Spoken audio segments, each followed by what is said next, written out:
नमस्कार, स्वागत है आप सबका दिन भर की तमाम बड़ी और अहम खबरों के साथ। मैं हूं कवींद्र। शुरुआत हेडलाइन से। जवानों के साथ बर्बरता पर पाकिस्तानी उच्चायुक्त तलब। उकसावे की कार्रवाई बता सौंपे गए सबूत। वापस भेजे गए 50 पाकिस्तानी छात्र।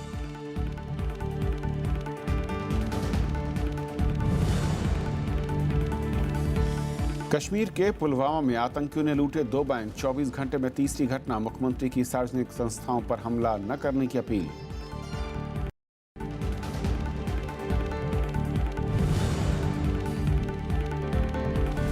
कलह खत्म करने के लिए आम आदमी पार्टी से अमानतुल्लाह खान निलंबित। बयानों की जांच के लिए बनी समिति। कुमार विश्वास बने राजस्थान के प्रभारी।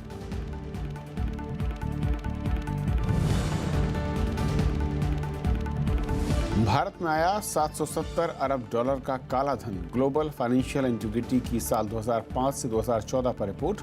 बाहर भेजा गया कुल व्यापार की 3% रकम।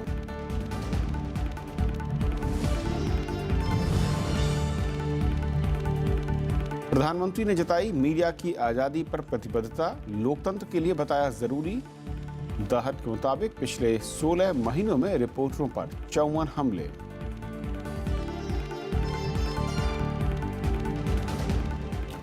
और आइए देखते हैं पहली खबर।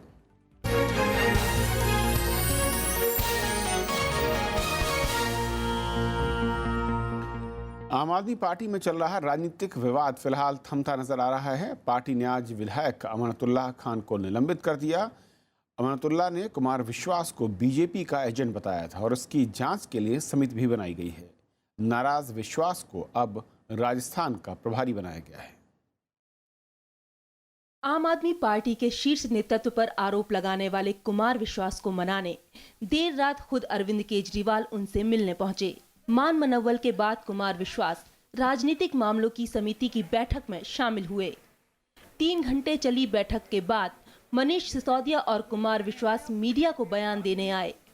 अभी निर्णय लिया गया है कि अमानतुल्लाह खान को पार्टी की मेंबरशिप से सस्पेंड किया जा रहा है और उनके इस एक्शन, उनकी जो बयानबाजी थी उसको लेके एक कमेटी बनाई गई है कि उनको क्या कहना है, क्या उसके फैक्ट्स हैं, क्या वो कहना चाहते हैं, उस सब को लेके पार्टी की कमेटी बनाई गई है। वहीं अमानतुल्लाह खान फिलहाल पार्टी के फैसले पर कुछ भी बोलने से बच रहे हैं। 2.5 साल पुराना आया हुआ दूसरी पार्टी से कार्यकर्ता हूँ, मैं अपनी क्या बात रखूंगा। कुमार विश्वास अमानतुल्लाह खान को पार्टी से बाहर करने पर अड़े थे। अमानतुल्लाह खान के निलंबन के बावजूद कुमार के चेहरे पर बेचैनी इस तस्वीर से साफ देखी जा सकती है। इसकी वजह कई हैं। मनीष सिसोदिया ने मीडिया के जरिए पार्टी के खिलाफ चल रहे कुमार के बयानों पर आपत्ति जताई थी। केजरीवाल या सिसोदिया ने अब तक अमानतुल्लाह खान के उस बयान का खंडन नहीं किया है जिसमें कुमार पर पार्टी तोड़ने का आरोप लगाया गया था। कुमार विश्वास ने अमानतुल्लाह खान को मुखौटा बताया था, लेकिन उसे शह देने वाले पर कोई कार्रवाई नहीं हुई। लेकिन कुछ विचार विमर्श पार्टी में होने चाहिए थे, जो हो रहे हैं। अब उनकी प्रक्रिया प्रारंभ हुई है, उसके लिए मैं आभार व्यक्त करता हूं और उस हर कार्यकर्ता को, उस हर व्यक्ति को जिसने इस कठिन समय में मेरे साथ खड़े होने के लिए स्वयं को आगे लाए, उन सबको आभार देता हूं।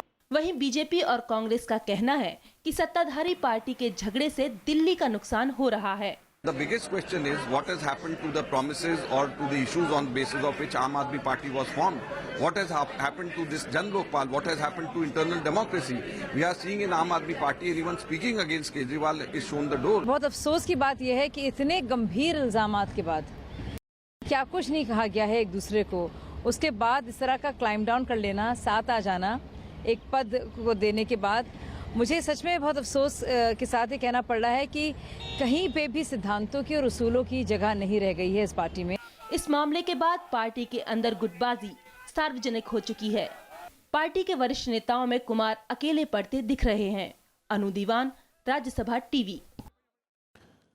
और इस पूरे मसले पर और बातचीत करने के लिए स्टूडियो मेरे साथ हैं फर्स्ट पोस्ट के राजनीतिक संपादक संजय सिंह। संजय, स्वागत है आपका। और हमारी संवाददाता अनु देवान हमारे साथ जुड़ रही न्यूज़ रूम से, जो कि इस पूरे घटनाक्रम पर नज़र बनाए हुए थी। अनु, सवाल ये है कि ये जो विवाद था ये वाकई थम गया है या फिर कुछ दिनों के लिए मैं कहूँ कि वॉर को रोका गया है और उसके पीछे कहानी ये है कि एक राजस्थान का प्रभारी उन्हें दे दिया गया, पद दे दिया गया? बिल्कुल कविंद्र, ये हम कह नहीं सकते कि ये टल गया है, लेकिन इसे कुछ समय के लिए शांत ज़रूर करने की कोशिश की गई है। क्योंकि कुमार ने जिस तरह से पार्टी में जब ये विवाद शुरू हुआ तो कुमार ने सीधा सीधा कहा था कि अमानतुल्लाह खान को पार्टी से बाहर का रास्ता दिखाना चाहिए, लेकिन पार्टी ने उन्हें सस्पेंड किया। उसके बाद एक कमेटी बना दी जो जांच करेगी कि आखिर उनके आरोप कितने सही हैं या कितने गलत है। ये सवाल यहाँ पे अब ये एक सवाल आता है कि जब अमानतुल्लाह 2 दिन पहले पीएसी में पहुंचे थे, अपना इस्तीफा देते हैं, तब पार्टी ने उनसे क्यों नहीं पूछा कि आप जो कुमार के ऊपर आरोप लगा रहे हैं, क्या आपके पास उनके लिए कोई सबूत है या नहीं है? क्योंकि जो कमेटी बनाई है वो पीएसी मेंबर्स की ही बनी है और वो भी उनसे यही सवाल पूछेंगे। कुमार का जो कहना था कि उसके जो आरोप है उसके ऊपर ना ही अरविंद केजरीवाल ना ही मनीष सिसोदिया कोई इस बात को खंडन कर रहे हैं। और अभी हाल ही में थोड़ी देर पहले मैं आपको कविंद्र बता दूं कि जहां अमानतुल्लाह खान को सस्पेंड किया जाता है, उसके थोड़ी देर बाद ही मनीष सिसोदिया जो है उनके घर, अमानतुल्लाह खान के घर उनसे मिलने जाते हैं। तो सवाल अब यहाँ पे खड़े होते हैं कि जब आपने पार्टी से सस्पेंड कर दिया तो क्या आपको लगता है कि अमानतुल्लाह के पास कुछ ऐसी सबूत हैं जो ये साबित करें कि कुमार ने जो बोला, जो आपने आरोप लगाए कुमार के ऊपर, वो सही है? या फिर आप उनके पास अगर घर जाते हैं तो क्या बोलने के लिए घर जाते हैं कि आप उनको एक बहुत हल्के में छोड़ने की कोशिश करें? क्योंकि कुमार ने कल कविंद्र हमने सुना था कि कहा था कि अगर अरविंद केजरीवाल या मनीष सिसोदिया के बारे में इस तरह के आरोप कोई लगाता तो 10 मिनट के अंदर उनको पार्टी से बाहर का रास्ता कुमार ये भी कहा था कि अमानतुल्लाह एक मुखौटा महज है और इसके पीछे के जो किरदार है कोई और है। बहुत शुक्रिया अनु आपका इस अपडेट के लिए। संजय, जिस तरीके से पूरा विवाद सामने आया है, कुमार विश्वास उस कोर टीम का हिस्सा अरविंद के साथ लंबे समय से, मैं कहूँ शुरुआती दौर से जब वो आंदोलन में आए, वजह क्या है इस विवाद की, जड़ क्या दिखती है आपको? देखिए, अगर इसकी वजह आप देखेंगे, पहला तो एक ये है कि अरविंद केजरीवाल की जिस तरह एक व्यक्ति पूजा या वर्चस्व या उनका करिश्मा पे पार्टी का आधार, मतलब एक तरह से मान लीजिए कि बाकी सारी बातें तो लोगों को बताने के लिए थी कि वॉलंटियर्स की पार्टी है, एक व्यक्ति केंद्रित पार्टी है। व्यक्ति केंद्रित पार्टी तभी तक चल सकती है जब तक वो व्यक्ति पार्टी को रिटर्न्स दे, माने विजय गाथा लिख करके चुनाव दर चुनाव। दिल्ली के विजय के बाद पार्टी केवल पराजय पराजय और पराजय देख रही है। अब उनके 21 विधायक में है, पंजाब या गोवा में मतलब जो दुर्गति हुई, या दिल्ली के एमसीडी चुनाव में, उसके बाद बाई इलेक्शन में, तो वर्कर का जो भी है वो उनका जो भी अरविंद केजरीवाल के प्रति वो चमत्कार के भाव से देखते थे वो खत्म हो गया। कुमार विश्वास इस समय ये तमाम वो बातें कह रहे हैं जो आम आदमी पार्टी के आम वर्कर और आम नेताओं के दिल के करीब है, जो अरविंद केजरीवाल की पोएट्री में नहीं है। तो अचानक वो देखिए कि कुमार इस समय अकेले नहीं है। ये जो किसी की सोच है कि कुमार अकेला है, तो कुमार अकेले नहीं है। कुमार के साथ इस समय पूरी फौज थी। और अरविंद केजरीवाल का कुमार विश्वास के घर जाना, ठीक है, दोनों की बड़ी पुरानी मित्रता है, वो साथ में आकर के उन्होंने पार्टी बनाई थी, वो मनीष सिसोदिया उनके बचपन के दोस्त हैं, दोनों साथ पढ़ते थे, वो तमाम बातें हैं। लेकिन कल की जो मनीष सिसोदिया का जो उन्होंने बयान था, वो तलखी को एकदम साफ जाहिर करता था। उसमें कोई दोस्ती की बात नहीं थी और वो बिल्कुल एक तलखी वाली बात थी। वहां पर के जाकर के जो कुमार ने जो बातें कही, वो बातें उन कार्यकर्ताओं के दिल को छूती हैं। बहुत सारे, हमारी जानकारी के मुताबिक 35 से 40 विधायक मान लीजिए उनके साथ वो बात कर रहे थे। वो टूट करके अलग होते नहीं होते, वो अलग की बात है। लेकिन अगर इस तरह का विमर्श चलता है और लोग का आप में अरविंद केजरीवाल में विश्वास खत्म होता है, तो अरविंद केजरीवाल का कुमार विश्वास के घर जाना, उनको फिर अपने घर लाना, और 3 जो कंडीशंस कुमार विश्वास ने रखी थी, या 4 कह लीजिए, अमानतुल्लाह खान को बाहर करना, या उस पर वो माफ़ी नहीं मांगेंगे वीडियो पे, और संवाद पुनः स्थापित होना चाहिए, जय किसान और उस पे जो भी जय जवान की बात पे कोई कॉम्प्रोमाइज़ नहीं, या हर चीज़ के लिए मतलब करप्शन पे 0 टॉलरेंस होना चाहिए, जो उन्होंने अपने वीडियो में भी कहा था। उन बातों को मान लेना या पब्लिक में आकर के कहना, देखिए ये अरविंद केजरीवाल का एक रियल पॉलिटिक का जो मूव होता है कि इस समय में हम जनता के बीच में भी देखें कि एक नाराज हमारा अगर नेता है तो उसके पास जाकर के वो करें, ये अगले दिन की तैयारी है। ताकि मान लीजिए धीरे धीरे एक व्यक्ति अगर बार बार बागी तेवर लेगा तो शायद उसकी विश्वसनीयता खत्म होगी, और फिर मतलब आगे जो होगा, तो ये ट्रुथ जो है ये बड़ा फ्रेजाइल है। उसको मैं ये कहता हूं कि अगर आपने देखा होगा स्क्रीन पे तो कुछ लड्डू बटे, लेकिन वो लड्डू इतने कम थे कि सबको नहीं मिले, तो बाकी मुंह जो मीठा हुआ, कुछ ही लोग का मुंह मीठा हुआ है। तो जिनके मुंह मीठे नहीं हुए हैं और आने वाले समय में जो 21 विधायकों पे खतरे। तलवार लटकी है, तो दूसरा राउंड जल्दी ही आने वाला है। और क्या ये माना जाए कि जिस तरीके से चुनाव में पराजय हुई है आम आदमी पार्टी के बाद साथ, इससे पहले भी प्रशांत भूषण मैं कहूँ, योगेंद्र यादव कहूँ कुछ इसी तरह के सवालों के साथ वो लोग बाहर कर दिए गए, बाहर हो गए। वो एक अगली कड़ी कुमार विश्वास के तौर पर लोग देख रहे थे और कई जो अरविंद के समर्थक वो कहते भी थे। लेकिन क्या कुमार को हल्के में आंकना अरविंद के लिए भूल सकती थी उनका जाना, यानी कि कुमार का जो दबाव था उनकी फैन फॉलोइंग पार्टी के अंदर वो एक ज़्यादा बड़ी इस वक्त नज़र आ रही है और इसीलिए जो अरविंद का खेमा है वो फिलहाल शांत बैठना चाहता है। एग्जैक्टली, बिल्कुल आप सही बात कर रहे हैं। इसीलिए वो प्रशांत भूषण या योगेंद्र यादव की तरह उनको बाहर नहीं कर सके या मयंक गांधी या बाकी लोग की तरह नहीं कर सके, क्योंकि पार्टी के अंदर उनका आधार और जनता के बीच तो उनके साथ फिर मृदु भाव नहीं था। वो व्यक्ति खड़ा होकर के आपको चैलेंज कर रहा और वो पार्टी के अंदर की आवाज बन करके, मतलब आम आदमी पार्टी के आम कार्यकर्ताओं की आवाज बन करके वो व्यक्ति निकला था। तो वहां वो एक बुनियादी फर्क है। दूसरा जो वोट कैचिंग कैपेसिटी है, मान लीजिए ये किसी को लगता है ना कि कुमार विश्वास की खूबी क्या है कि वो एक अच्छा पब्लिक वक्ता है, उसको आप कैंपेन में ही इस्तेमाल नहीं करते हैं। मतलब ये कौन सी स्ट्रैटेजी की सोच हो सकती है, मुझे समझ में नहीं आती। दूसरा है कि अरविंद केजरीवाल का ये जो ऑटोक्रेटिक एक डिक्टेटोरियल वो है और हर चीज में मतलब हर समय किसी ना किसी चीज को विलेन खोजना है। पहले योगेंद्र यादव प्रशांत भूषण खोजे गए, उसके बाद मोदी खोजे गए, उसके बाद जेटली खोजे गए, एलजी खोजे गए और तमाम चीजें खोजी गई। फिर अंत में ईवीएम के साथ मतलब उन्होंने वॉर छेड़ दिया। अब ईवीएम विलेन है। देखिए, लोग नेता को जब चुनते हैं तो सोल्यूशन देने के लिए चुनते हैं ना। ये हमारा मंत्री, मुख्यमंत्री, प्रधानमंत्री होगा या लेजिस्लेटर होगा या काउंसिलर होगा तो हमें सोल्यूशन देगा, न कि अपने ये प्रॉब्लम लेके मेरे पास आएगा कि ये बदमाश है, ये बदमाश है, ये विलन है, वो विलन है। तो आप सोल्यूशन तो दो, जनता ने चुना आपको सोल्यूशन देने के लिए। इसलिए ये जो मतलब अभी वाला जो उठापटक आपके अंदर था, यहाँ अरविंद केजरीवाल के मेरे आकलन के मुताबिक ये मजबूरी थी कि वो कुमार विश्वास के साथ दोस्ती फिर से स्थापित करें। एक आखिरी सवाल संजय, आखिरी जो हमने तस्वीर देखी उसमें जब सभी खड़े हुए हैं सभी मुस्कुरा रहे हैं, लेकिन कुमार विश्वास के चेहरे पर मुस्कुराहट नहीं थी। देखिए, कुमार विश्वास को भी लगता है, एक तो मान लीजिए कि आपका कोई करीबी मित्र है आपके घर चला जाए रात में और फिर आपको अपने घर लेकर के आए, तो इमोशंस मतलब एक चीज होती है कि आप जाकर के कहाँ पे नाराजगी आपकी कम हो जाती है। अंत में जो मिला है राजस्थान का प्रभार, वो क्या प्रभार है ये कुमार विश्वास भी समझते होंगे।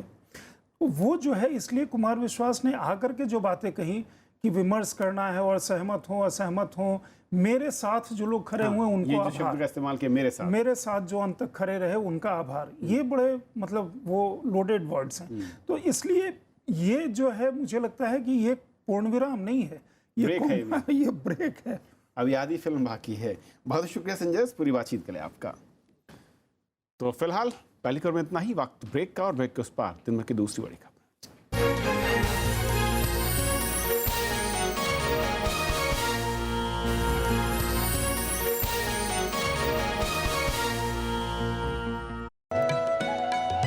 I am Bhupen Hazarika.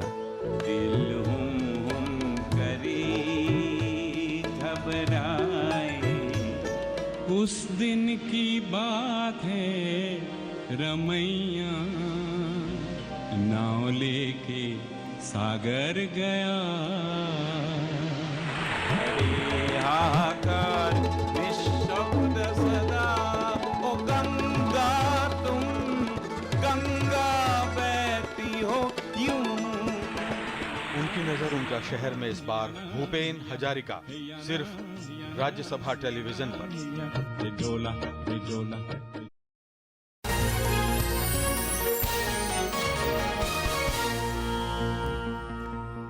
Bharat ने पाकिस्तान को सख्त लहजे में कहा है कि वो अपने उन सैनिकों और कमांडरों पर सख्त कार्रवाई करें जिन्होंने 1 मई को 2 भारतीय सैनिकों की हत्या कर शव के साथ बर्बरता की। विदेश मंत्रालय के प्रवक्ता गोपाल बागले ने कहा कि मौका वारदात से इस बात के पुख्ता सबूत मिले हैं कि इस घटना में पाकिस्तानी सेना का हाथ है। इससे पहले कल दोनों देशों के डीजीएमओ के बीच भी हॉटलाइन पर बात हुई थी। भारतीय जवानों के साथ बर्बरता के मामले में बुधवार को विदेश सचिव एस जयशंकर ने पाकिस्तान के उच्चायुक्त अब्दुल बासित को तलब किया। विदेश सचिव ने कहा कि भारत ने नियंत्रण रेखा पर क्षत विक्षत सैनिकों के खून के नमूने और नियंत्रण रेखा से पाकिस्तान की ओर गए खून के निशान की जांच की है। इससे ये साफ है कि इसे पाकिस्तान से आए सैनिकों ने ही घटना को अंजाम दिया है। भारत सरकार ने ये मांग करी है पाकिस्तान से कि उनकी सेना में जो भी सिपाही या उनके कमांडर्स इस घटना के लिए जिम्मेदार हैं, उत्तरदायी हैं, उनके खिलाफ तुरंत उचित कार्रवाई करी जाए। पाकिस्तानी उच्चायुक्त से विदेश सचिव एस जयशंकर ने भारत में इस घटना से फैले आक्रोश की जानकारी दी। हालांकि अब्दुल बासित ने इस घटना में पाकिस्तान का हाथ होने से इनकार किया है। पाकिस्तानी उच्चायुक्त ने कहा कि वो नवाज सरकार को भारत के पक्ष से रूबरू कराएंगे।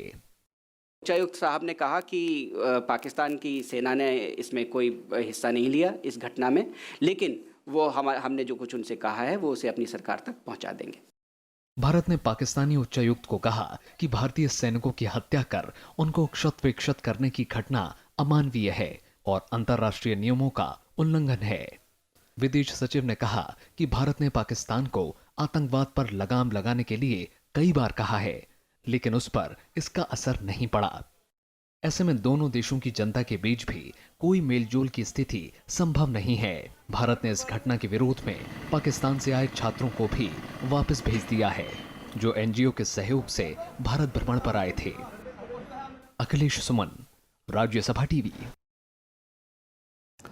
कश्मीर में आतंकियों ने आज 2 बैंक लूट लिए। दोनों वारदातें 2 घंटे के अंतराल पर पुलवामा जिले में हुई। पहली घटना इलाकाई देहाती बैंक की वाहीबाग शाखा में हुई, जहां पर 4 आतंकी घुसे और 5 लाख रुपए लूटे।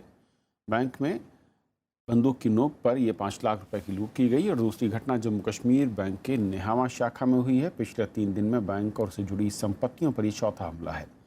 मंगलवार को भी आतंकियों ने एक बैंक से 65,000 रुपए लूटे थे। 1 मई को आतंकियों ने कुलगाम में कैश वैन पर हमला किया था, जिसमें 5 पुलिसकर्मियों समेत 7 लोगों की मौत हुई थी। इस घटना से पीड़ित परिवारों से आज मुख्यमंत्री महबूबा मुफ्ती ने मुलाकात की।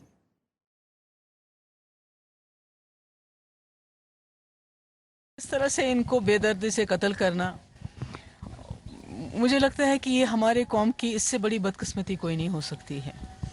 हम लोगों को सोचना होगा कि इस किस्म की तोड़ फोड़, इस किस्म की डाका जनी, इस किस्म के कत्लो गारत से आखिर हम क्या कर रहे हैं? हम अपनी कौम का क्या हम अपनी कौम के लिए क्या कर रहे हैं इस वक्त?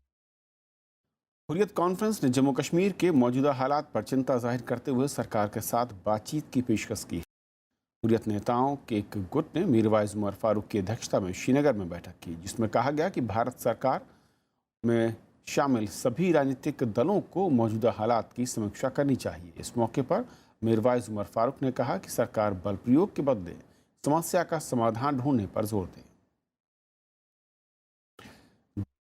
राजनाथ सिंह जम्मू कश्मीर के आंतरिक सुरक्षा हालात और वहां तैनात भारतीय सैनिकों पर हमले की घटनाओं को लेकर बुधवार को उन्होंने दिल्ली में समीक्षा बैठक की। गृहमंत्री की सुरक्षा अधिकारियों के साथ 3 दिन में ये लगातार तीसरी बैठक थी। बैठक में राष्ट्रीय सुरक्षा सलाहकार अजीत डोभाल, खुफिया विभाग के निदेशक राजीव जैन, रॉ के चीफ अनिल धस्माना समेत कई उच्च स्तरीय अधिकारी मौजूद थे। बैठक में सुरक्षा बलों पर हाल ही में हुए हिंसक हमलों और पत्थरबाजी समेत कई बिंदुओं पर विस्तार से बात हुई।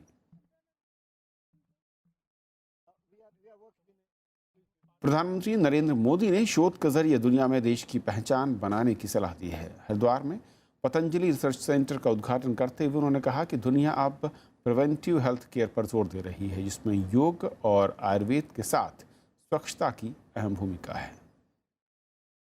हरिद्वार में पतंजलि अनुसंधान संस्थान का उद्घाटन करते हुए प्रधानमंत्री नरेंद्र मोदी ने शोध पर विशेष जोर दिया।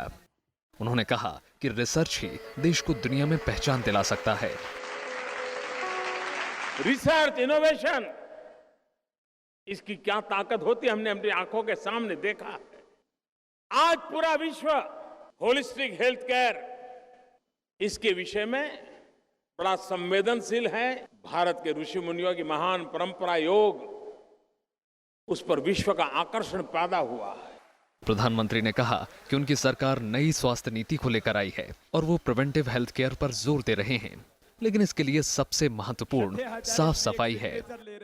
प्रिवेंटिव हेल्थ केयर पर बल देना पड़ेगा। और प्रिवेंटिव हेल्थ केयर का उत्तम से उत्तम रास्ता जो है और सस्ते से सस्ता रास्ता है वो है स्वच्छता। इससे पहले प्रधानमंत्री नरेंद्र मोदी केदारनाथ मंदिर दर्शन करने पहुंचे और करीब आधे घंटे तक मंदिर में पूजा की। केदारनाथ धाम के पट आज से दर्शन के लिए खुल गए हैं। Bureau report, Rajya Sabha TV. आज विश्व प्रेस स्वतंत्रता दिवस है, लेकिन इस समय प्रेस की आज़ादी और पत्रकारों की सुरक्षा बड़ी चुनौती है। द हिंद संस्था के मुताबिक देश में पिछले 16 महीने में पत्रकारों पर हमले की 54 घटनाएं सामने आई हैं। इसके अलावा न्यूज़ चैनल पर पाबंदी और राजद्रोह मामले दर्ज किए जाने की घटनाएं प्रेस की आज़ादी पर सवाल खड़ा करते हैं। प्रेस स्वतंत्रता दिवस पर प्रधानमंत्री नरेंद्र मोदी ने स्वतंत्र और जोशपूर्ण प्रेस की वकालत की और इसे लोकतंत्र के लिए महत्वपूर्ण बताया। उन्होंने ट्वीट किया कि यह प्रेस के प्रति अपने अटल विश्वास को दोहराने का दिन है। उन्होंने कहा कि आज के समय में सोशल मीडिया संपर्क के एक सक्रिय माध्यम के तौर पर उभरा है और इससे हमारी प्रेस की स्वतंत्रता को और मजबूती मिली है। कालेधन पर एक ताज़ा रिपोर्ट के मुताबिक 2014 में करीब 21 अरब डॉलर का कालाधन भारत से बाहर भेजा गया।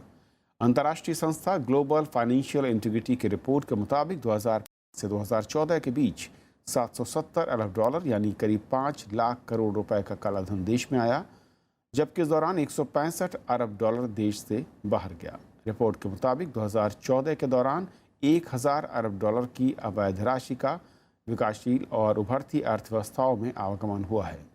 इसमें 101 अरब डॉलर भारत में जबकि 21 अरब डॉलर देश से बाहर गए।